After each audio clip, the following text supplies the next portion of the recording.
Добро вечер, дневник на К3, а во него ќе гледате. Раководител на Евана во Куманово уапсен под сомнение за сторено кривично дело земање мито.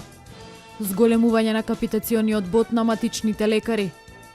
На изборите во Саудиска Арабија за прв пат право на глас имаат и жените. Куманово го пречекува лидерот Карпош Соколи во Македонската кошаркарска лига. Дневникот е по рекламите. Гледајте не.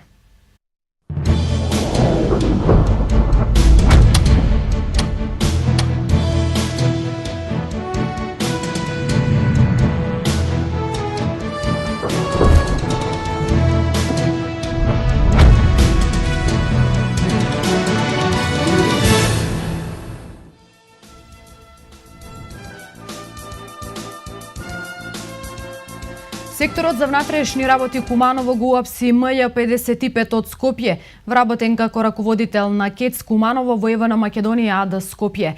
Денеска тој е спроведен во основното јавно обвинителство во Куманово поради основи на сомнение дека сторил кривично дело примање подкуп. 55-годишниот МЈ од Скопје, вработен како раководител на КЕЦ Куманово во Евана Македонија. Тој денеска е спроведен во основното јавно обвинителство поради основи на сомнение дека сторил кривично дело примање подкуп. Според МВР, оштетениот кој е собственик на приватно претпријатие од Куманово кое со Евана Македонија од 2014 година има склучено рамковна спогодба за сервисирање, реконструкција и монтажа на енергетскиот систем, завчера бил повикан од МЈ кој директно му побарал до крајот на годинава да му биде исплатена сума од 3000 евра на име одобрување за наплата на доспејани фактури, како и поради понатамошно работно ангажирање на неговото претпријатие. Оштетениот го пријавил случајот во СВР Куманово и подадени насоки од страна на јавниот обвинител од основното јавно обвинителство Куманово. Од оштетениот со записник привремено се одземени 600 евра и 3000 денари над кои е извршено криминалистичко-техничка обработка, пошто истите се вратени на оштетениот. Вчера во попладневните часови врз основа на претходниот договор, оштетениот дошол во КЕЦ Куманово и во канцеларијата на МЈ му ги предал парите. Од страна на полициските службеници од СВР Куманово врз основа на издадена наредба од Основен суд Куманово извршен е претрес на пријавениот, при што му се пронајдени претходно обработените банкноти кои со потврда за привремено одземени предмети му се одземени. МЈ директно во повеќе наврати од оштетениот во вид на награда за наводно успешна соработка побарал и на рака примил сума од 9500 евра, односно севкупно побарал и примил сума од 10100 евра и 3000 денари во периодот од крајот на 2014 па се до почетокот на месецот ноември 2015 година.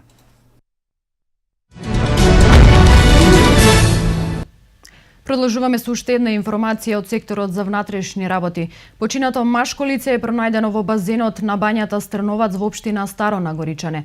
Увид на местото на настанот извршила екипа од СВР Куманово, а по наредба на јавен обвинител. Телото на идентификуваниот 39 годишен маж од Куманово е предадено на обдукција. Унијата на млади сили на ВМРО ДПМН одржа трибина во рамки на кампањата на партијата насловена како "На Македонија и треба твојата идеја". Големиот број на граѓани кои беа присутни во Центарот за култура ги презентираа своите идеи кои се однесуваат на подобрување на условите за образование, бесплатен превоз за младата популација како и бесплатни курсеви за странски јазици. Водејќи се од примерот на својата матична партија ВМРО ДПМН, Унијата на млади сили започна со трибини низ повеќе места во Македонија. Една ваква трибина се одржа во Куманово каде беа собрани идеи, односно за прв пат младите имаа можност да кажат што им фали, а истите идеи подоцна да бидат разгледани од одреден тим и доколку се конструктивни и содржајни, да бидат ставени во програмата за наредните предвремени парламентарни избори кои ќе се одржат на 24 април следната година. Причината за одржување на овие трибини е тоа што досега заклучивме дека младите во однос на кампањата доста партиципираат со идеите, односно повеќе од 30% од идеите се од млади луѓе и сметавме дека имаше потреба да и ние како Унија на млади сили одржиме ваков тип на трибини, при што ќе има можност секој млад човек да се изрази, односно да даде свој допринос за креирање на програмата, а со тоа и креирање на иднината. Како Унија на млади сили се уверени дека на 24 април младите ќе го кажат својот збор и ќе го дадат својот глас за владачката партија ВМРО-ДПМН, а со тоа директно ќе партиципираат во програмата и ќе можат да учествуваат во остварувањето на истите во наредните 4 години, откако ќе го добијат мандатот. Нов случај со нелегално превезување мигранти, имено на магистралниот пат Куманово-Крива Паланка кај местноста викана НАТО Клучка. При извршена контрола од страна на полицијата врз патничко моторно возило БМВ собственост на ФИ од Скопје, а управувано од ГС-44 од Велес, пронајдени се двајца мигранти од Ирак и Авганистан. По целосно документирање на случајот ќе биде поднесена соодветна кривична пријава. Остануваме на темата мигранти. Дополнителниот заменик министер за труд и социјална политика Фросина Ременски молчи додека мигрантите премрзнуваат во прифатните центри кои таа ги остави без грејење. Од ресорното министерство веќе 2 дена молчат за случајот и нема одговор што конкретно ќе превземат за надминување на проблемот. Иако на почетокот на ноември Министерството за труд и социјала има добијано грант во износ од 2 милиони евра од Банката за развој при Советот на Европа наменет за обезбедување на достоинствени услови за мигрантите, до денес техничкиот министер Фросина Ремински ги нема завршено постапките за обезбедување на затоплување во објектите во прифатните центри. Ремински 1 месец ги нема подмирено обврските на ресорното министерство за обезбедување електрична енергија за затоплување во транзитните центри на северната и на јужната граница. Реагираа активистите за човекови права од граѓанското здружение Доверба, потенцирајќи дека најлоши се условите на Табановце. Како долгогодишен борец за човекови права и заштитник на здравјето и ментално, емоционално и физичко здравје на луѓето, апелирам до министерката, односно техничката министерка Ременски, да во овој случај со мигрантите кои се дојдени во нашата земја, соодветно согласно Конвенција за човекови права реагира, односно да го сочуваме нивното здравје кога веќе ги примаме во нашата земја. Освен сместување, храна, ние треба да им задоволиме и една од основни потреби, тоа е топлина во ова ладно време. Да сите тоа не е потребно. Имаме средства добиено, како што прочите во гласилата, нека тие средства соодветно се употребат хумано кон целите за кои што се и наменети. Најпогодени од ова се децата и постарите, кои не се навикнати на ниски температури во земјите од кои што доаѓаат. Поради тоа, голем број од нив се настинати и истоштени и не може да го продолжат патувањето кон Србија. Во одделението на итната медицинска помош при здравствениот дом Димитар Арсов во Крива Паланка, изминатата седмица лекарска помош им е укажана на околу 210 лица, односно просечно околу 25 до 30 на дневно. Најчести пациенти се хронично болните кои реагираат на ниските температури и појавата на магла. Што советуваат лекарите во продолжение? Одделението за итна медицинска помош во Крива Паланка во текот на изминатата седмица бележи околу 210 интервенции, односно просечно биле прегледувани околу 25 до 30 пациенти дневно. Најголемиот процент од лицата се хронично болни со здравствени проблеми кои настанале како последица од драстичните температурни промени. Прегледани се и лица со симптоми на настинка и грип. Број на пациенти кои што бараат помош на итна медицинска помош во изминатата недела се движи околу 210 пациенти, просечно 20 до 35 пациенти дневно доаѓаат. Значи пациентите обично знаеме дека сега во зимските услови се жалат на грип, настинка, фебрилни доаѓаат деца фебрилни. Значи оваа сезона бидејќи времето е такво, најчесто пациентите освен грип и настинка доаѓаат повеќе пациенти кои што се со мозочни удари, со акутни инфаркти на миокардот, со миокардиопати, хипертензии, бидејќи нагла промена на температурите дневните, ночни, си влијаат врз здравствената состојба на пациентите. Минусните температури во раните утрински и доцните вечерни и ноќни часови се причина за појава на настинки и грипови. Стручните лица препорачуваат да не се престојува на студено и на магла без потреба, да се консумираат течности и здрава храна, како и витаминска терапија, аналгетици против болка, како и антипиретици за намалување на телесната температура, а хронично болните редовно да ја примаат својата терапија. Со препорака на лекарите за пациентите да не излегуваат доколку немаат потреба во периодот кога е магла и кога се ниски температури, значи да излегуваат само по потреба, да седат дома во топли простори, витаминска терапија, топли напитоци, да избегнуваат ладни напитоци, газирани, исто така да избегнуваат масна храна, туку витаминска терапија. Од подрачната единица на хемиско-епидемиолошката служба информира дека од средината на октомври до сега вакцината против сезонски грип ја примеле околу 230 лица, а преостануваат уште 15 на вакцини. Од подрачната единица на Министерството за земјоделство, шумарство и водостопанство од Крива Паланка информираа дека комплетно е реализиран планот за есенска сејдба на житни култури за 2015 година на подрачјето на општините Крива Паланка и Ранковце, со кој беше засејана вкупна површина од 1870 хектари.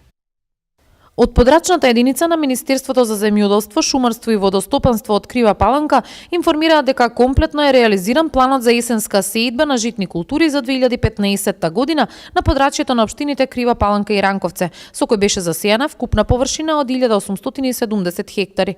Според планот за есенската сејдба за 2015 засејани се 1870 хектари, од кои најголем процент 1610 се засејани од страна на индивидуалните земјоделци, додека земјоделските предпријатија засеале површина од 260 хектари.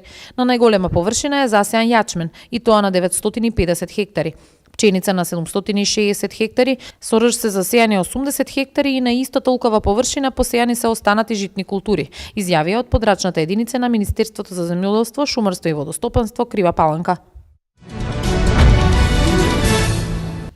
Центар за меѓукултурен диалог со уметност од рециклирачки материјали, музика, физички театар и перформанс, дебата и изложба го одбележа крајот на проектот Мултикулти Коцка, простор за интеркултурна етничка акција во Центарот за култура Трајко Прокопиев. Центар за меѓукултурен диалог во Центарот за култура Трајко Прокопиев го одбележа крајот на проектот Мултикулти Коцка, простор за интеркултурна етничка акција. Проектот траеше 2 месеци и опфати 4 работилници: уметност од рециклирачки материјали, драма, физички театар и перформанс, човекови права и дебатирање. Основната цел на овој младенски центар е да се воспостави основа за одржлива мултиетничка соработка со поттикнување на меѓукултурно учење и комуникација меѓу децата и младите. Проектот е финансиран од UNDP. Сите активности беа дел од методите на неформално образование, беа двојазични, на македонски и албански. Целта на проектот беше да се создаде простор на младите заедно да творат, да ја ги разменуваат своите култури, да шират мир, толеранција, позитивни пораки и пред се да покажат дека младите во Куманово можат заедно да работат и заедно да креират и да творат, за да имаат поубав простор за изразување. На настанот можеше да се видат финалните резултати од работилниците, музика, представата партија шах, дебата, изложба и што е многу други активности. Учесниците на работилниците беа средношколци од сите средни училишта во нашиот град, а фасилитаторите исто така наши сограѓани и искусни младински работници во своите области. Драго ни е што и после 9 мај во Куманово, баш тоа што во месна заедница Тодор Мендел во Дио населбе, за нас е присуствува тоа голема чест што сепак младите кумановчани пак се здружат заедно и пак не видеа никаква бариера. Мило ни е тоа и тоа ни беше целта за да ги зближиме младите луѓе во Куманово. Тука внатре може да гледате што има изложбата и тие други работи, исто така може да уживате и во драмата што е во представи. Мултикулти првпат беше отворен во 2010 година и понуди многу различни програми, активности и обуки за деца и млади од сите возрасти и сите етнички групи од нашиот град.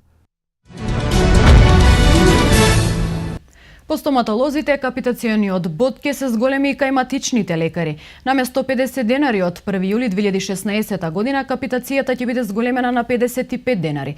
Матичните лекари ќе добијат 10% зголемување за поквалитетна грижа за здравјето на пациентите. Министерот за здравство Никола Тодоров истакна дека станува збор за рационално користење на средствата во здравствениот систем. Годинава буџетот на фондот се зголемил за 22 милиони евра и средствата ќе бидат потрошени за пациентите и лекарите. Последното покачување на капитацијата беше во 2011. Со ова зголемување ќе бидат опфатени 1085 приватни здравствени установи со вкупно 1527 тимови. Вкупно со вчерашното и денешното покачување на капитацијата на стоматолозите и матичните лекари, опфатени се над 2800 лекари, рече министерот.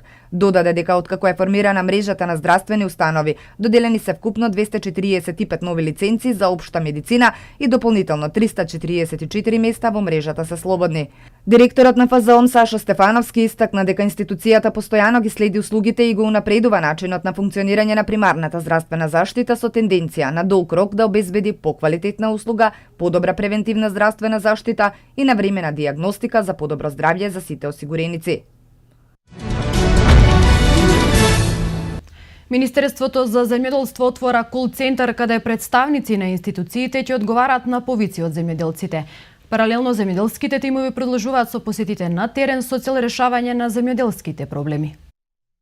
Министерството за земјоделство за 2 недели отвора кол-центар каде на повеќе телефонски линии представници од институции од овој ресор ќе одговараат на повици од земјоделците ќе им даваат совети. Во тек на двата циклуса со такви активности на терен што почна од август посетени се 206 населени места. По завршување на вториот циклус на 17 овој месец се планира трет циклус, со кој до крај на јануари треба да бидат посетени двојно повеќе места, односно над 400. Наместо по 2 ќе има по 5 тима со вклучување на представници од повеќе институции во надлежност на Министерството. Ова се две алатки кои што ќе не доближат поблиску до земјоделците и ќе можеме да бидеме во секојдневна комуникација со нив, рече заменик министерот за земјоделство Ванчо Костадиновски. Со досегашните посети, додава Костадиновски, биле решени индивидуални и групни проблеми со што е одговорено на барањата на земјоделците. Со државна поддршка за набавка на нова и модерна механизација, земјоделците од цела Македонија постепено ја заменуваат старата со нова опрема. За нив владина поддршка од 50% од вкупната сума на механизацијата представува голема помош без која не би можеле да се дозволат обнова на машините. Само лани биле исплатени 95% од предвидените 140 милиони евра субвенции во земјоделскиот сектор. За 2016 и 2017 година ќе се исплатат 15 милиони евра од европските фондови. Тоа се должи на зголемениот интерес за средствата од ИПАРД програмата.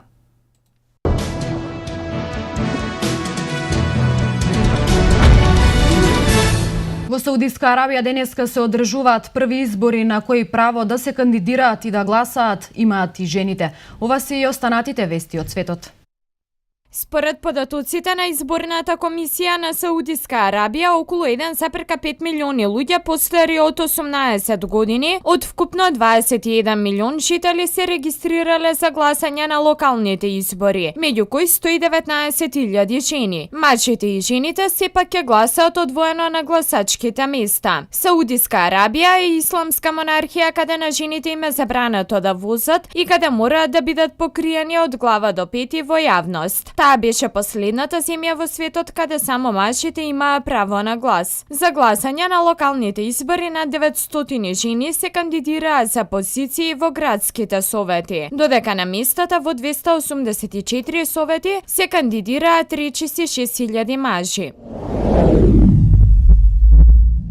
Намалку 15 лица загинаа, десетици се повредени откако автомобил бомба експлодира во близина на болница во сирискиот град Хомс. До сега никој не ја пресета одговорноста за експлозијата во западна Сирија, но се предпоставува дека нападот е организиран и спроведен од припадниците на исламската држава. Во областа на нападот преовладува верското малцинство алавити, на кое му припаѓа сириската владеачка елита.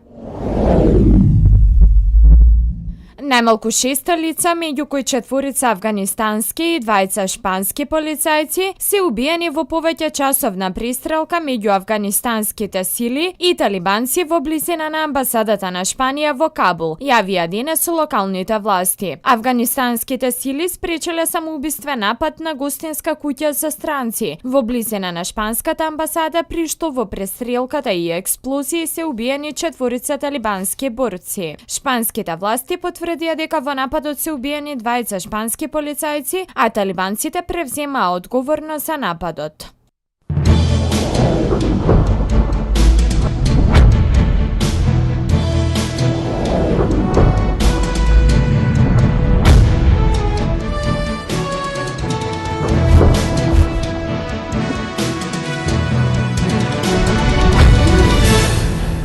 По 9 одиграни рунди во македонското најквалитетно друштво според квалитетите и постигнатите остварувања се издвоја двете водечки екипи.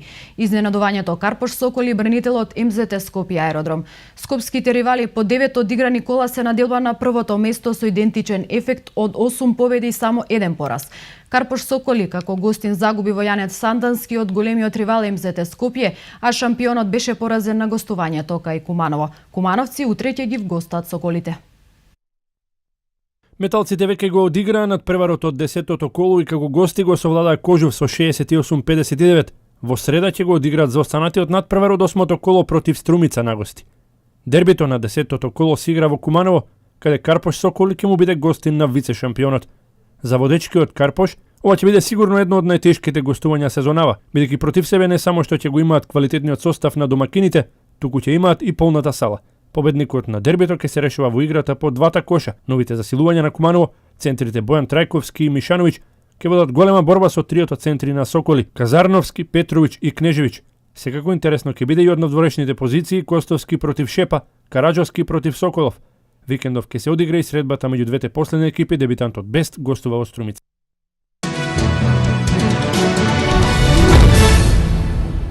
Пинг-понгот има богата традиција во Крива Паланка. Бројните клупски и одличните поединечни остварувања се дело на генерации наши спортисти. Младите се достојни на претходниците и со талентот и своите залагања и тие заслужија признанија кои ги полнат витрините на клубови и на поединци. Крива Паланка може да се пофали со најуспешната пинг-понгарска школа во Македонија. Иако младите спортисти ја бранат честа на различни клубови и настапуваат во други градови, се разбира и натаму освојувајќи признанија. Сепак, дури и со шампионски успеси, овој спорт и натаму се обидува да се промовира и да привлече млади ентузијасти. Затоа, одлично е што ќе бидеме домаќини на јуниорското првенство на Македонија, на кое кривопаланчани во училишната арена на Јоаким Крчевски во зградата Партизан внедела ќе имаат можност да уживаат во надпреварите од најквалитетните во моментов. Најдобрите пинг-понгари и пинг-понгарки ќе бидат наши гости, иако всушност токму најдобрите се и домаќини. Наши представници, како поединечно, така и клупски, доминираат, а овој пат и на свој домашен терен ќе се обидат да ги освојат почестите. На тренинг се дружевме со надечите и со поискусните, а поразговаравме со еден од најзаслужните за подамата на овој спорт, Виорел Уце, кој заедно со Јован Станојковски и со Драги Ристовски ги овозможија успесите со кои може Крива Паланка да се пофали. Значи, у неделю на 13 у ова сала одржаće се екипно првенство на ниво Македонија за јуниори и јуниорки. Почиње у 10 сати. Се надеваме дека спортот кој што заслужи ќе добие интерес каков што доликува. Нашата публика ќе може да ги поздрави своите локални јунаци и хероини, кои што досега за медалите се надпреваруваа кај ривалите. Младите членови на клубот ќе се обидат да ги стигнат височините како претходниците. Горди што ќе се надпреваруваат пред сограѓаните, им пожелуваме да се представат во најдобро светло.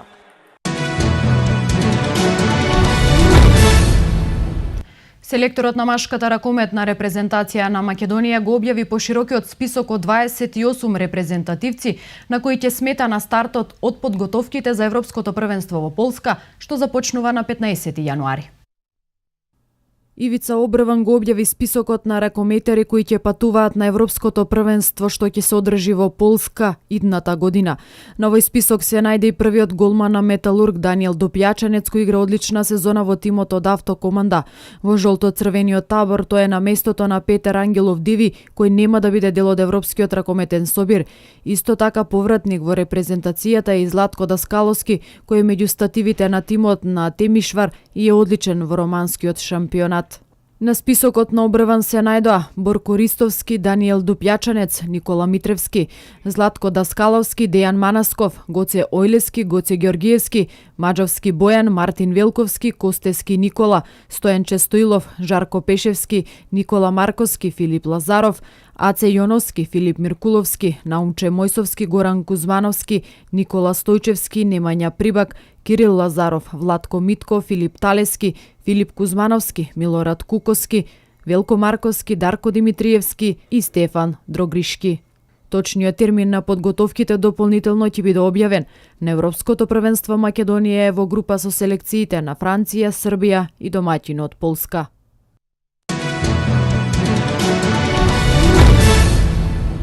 Македонската фудбалска репрезентација со пат од 2 места ќе тргне во новата 2016 година на првото рангирање во следната година кое ФИФА треба да го истакне на 7 јануари. Црвено-жолтите ќе се најдат на 138-то место. Со оглед дека овој месец најголемиот дел од репрезентациите немаат активност, пресметките за најновата листа ќе донесат назадување за 2 позиции. Македонија со 257 поени ќе оди 2 чекори поназад од декемврискиот пласман. На врвот на листата нема да има никакви промени. Белгија ќе остане најдобра пред Аргентина, Шпанија, Германија, Чиле, Бразил, Португалија, Колумбија, Англија и Австрија. Од нашите следни противници за мундијалските квалификации, покрај Шпанија, која е трета на светот, Италија ќе остане на 15-то место, Албанија ќе напредува за 1 позиција до 37-то, Израел ќе падне за 2 места до 71-то, а Лихтенштајн ќе остане 164-ти. Во Конгресната палата во Париз со почеток во 18 часот ќе се одржи церемонијата на излекувањето на групите за Евро 2016, што ќе се игра во Франција. На шампионатот за прв пат ќе игра 24 репрезентации, 23 од нив играа квалификации бараш, додека Франција како домаќин се пласира директно. Репрезентациите се поделени во 4 шешири, а единствено познато е дека Франција ќе биде во групата и ќе игра на отварањето на шампионатот. На првенството ќе има 5 репрезентации кои се дебитанти на европските шампионати: Исланд, Северна Ирска, Велс, Албанија и Словачка. Носители се Франција, Шпанија, Германија, Англија, Португалија и Белгија. Италија, Русија, Швајцарија и Австрија, Хрватска и Украина се зад нив. Во третиот шешир се Чешка, Шведска, Полска, Романија, Словачка и Унгарија. Четврто рангирани се Турција, Република Ирска, Вилс, Исланд, Албанија и Северна Ирска. Европското првенство ќе се игра од 10 јуни до 10 јули 2016 година. Првиот надпревар и финалето ќе се одржат на Стад де Франс во Париз.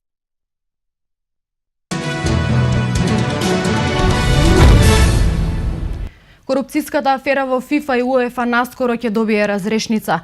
Председателите на двете најмоćни фудбалски асоциации ќе бидат ригорозно казнети, попатно санкционирани ќе бидат многу влијателни функционери во повеќе фудбалски организации, најавува портпаролот на етичкиот комитет на ФИФА Андреас Бантел. Според Бантел, Платини сигурно ќе биде суспендиран за неколку години, додека Блатер може да заработи и доживотна суспензија. Откако беше отворена жалбата на Платини за укинување на суспензијата од 90 дена, познавачите на европскиот фудбал велат дека за првиот човек на УЕФА не само што ќе биде суспендиран, туку може да му бидат замрзнати и банкарските сметки поради корупцијскиот скандал. За Бантел постојат цврсти докази за нерегуларни исплати и подмитувања на повеќе функционери во светот, а тоа ќе придонесе за револуционерни промени во управувачките тела на ФИФА, УЕФА и останатите светски организации. Европското првенство во кошарка во 2017 година ќе се одржи во 4 држави: во Романија, Израел, Финска и Турција. Домакин на сегментот кој е најинтересен ќе биде Турција. Јубилејното 40-то Европско првенство во кошарка втор пат ќе се одржува во 4 држави, ќе учествуваат 24 земји кои ќе бидат поделени во 4 групи со по 6 репрезентации, а во дуелите за насловот ќе одат по 4 селекции од секоја група. Покрај домакинот, пласман на Европското првенство веќе обезбедија Шпанија, Литванија, Франција, Србија, Италија, Грција и Чешка. Турција претходно домакин на Евробаскет била во 2001 година, победи Југославија пред Турција и Шпанија. Во кошаркарската Евролига беше комплетирано 9-то коло од надпреварите по групите и уште 3 екипи обезбедија пласман во топ 16. Тоа го направија Химки, Цедевита и Панатинаикос. Така останаа само 3 празни места. Во игра се европскиот шампион Реал Мадрид и поранешниот шампион на Европа Макаби. Како и да е, ќе мора најпрвен да победат во дуелите од следното коло. Со победата над Црвена звезда, Фенербахче го заслужи првото место во групата. Македонскиот интернационалец Перо Антич во дресот на Фенербахче постигна 12 поена во двобојот против својот поранешен тим Црвена звезда. Две проложенија и доста нервоза на клупата на Golden State ја одбележаа 24-та рекордна сезонска победа на Warriors против Бостон од 124-119 во NBA лигата. Celtics блиску до сензација, како и да не успеа да го надиграат шампионот, која продолжи победничката серија за нов рекорд во најсилната кошаркарска лига. Победија Оклахома, Денвер, Портланд, Сан Антонио, Шарлот, Нью Орлеанс, Индијана, Детройт, Кливленд и Торонто.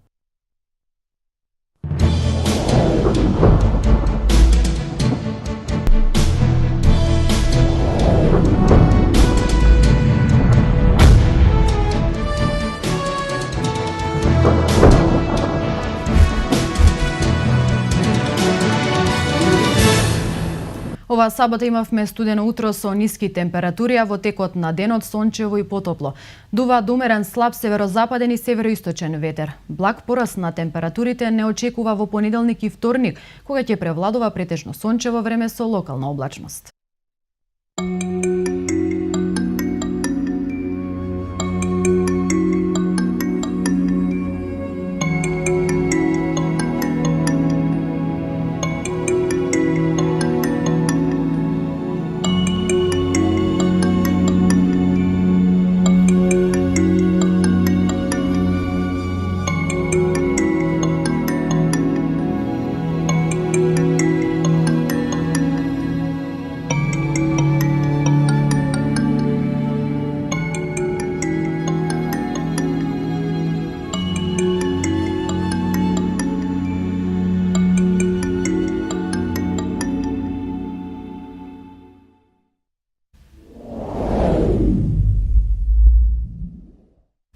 Тоа беше се што подготвивме. Ви благодарам на вниманието. Пријатна вечер.